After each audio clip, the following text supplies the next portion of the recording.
Nous sommes un groupe de voisins qui avons pris conscience que trop de fruits, trop de légumes se perdaient, notamment les fruits comme les mangues, les fruits à pain, les surettes, et n'étaient pas consommés et se perdaient. Or, nous savons, par expérience, pour les avoir consommés, comme c'est bon et comme c'est riche du point de vue nutritif. C'est ainsi que nous avons décidé de nous regrouper pour travailler sur le fruit à pain, sa conservation et la vulgarisation de sa consommation.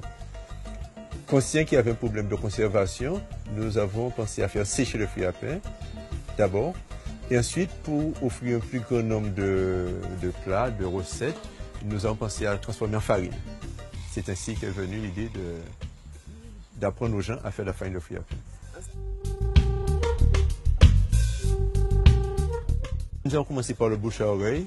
Le samedi matin, nous nous regroupons, nous cueillons les fruits à pain la veille et le samedi matin, nous faisons toutes les étapes d'épluchage jusqu'à la mise en sachet de la farine.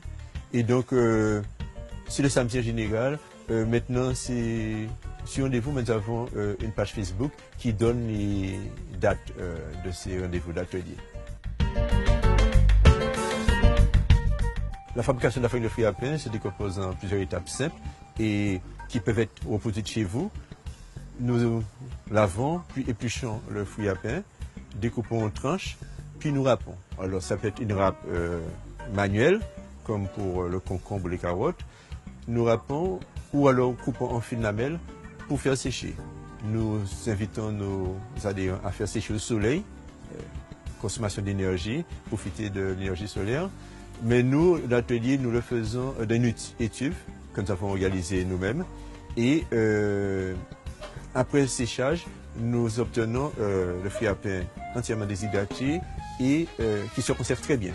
Donc à ce niveau déjà, c'est un produit qu'on peut conserver hors réfrigérateur pendant plusieurs mois pour que ça soit bien hermétiquement fermé.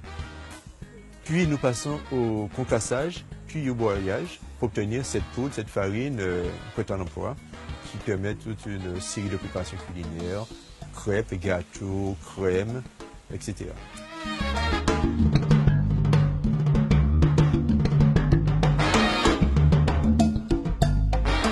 Toujours dans l'idée de transmettre, transmission de patrimoine, nous travaillons beaucoup, nous organisons des réunions sur les plantes médicinales. C'est la deuxième branche importante de nos activités. Nous organisons des réunions, nous donnons la parole au public et nous faisons intervenir des spécialistes chimistes, naturopathes. Et ça a lieu régulièrement et toujours sur notre page Facebook, GFG Farina, on a les rendez-vous.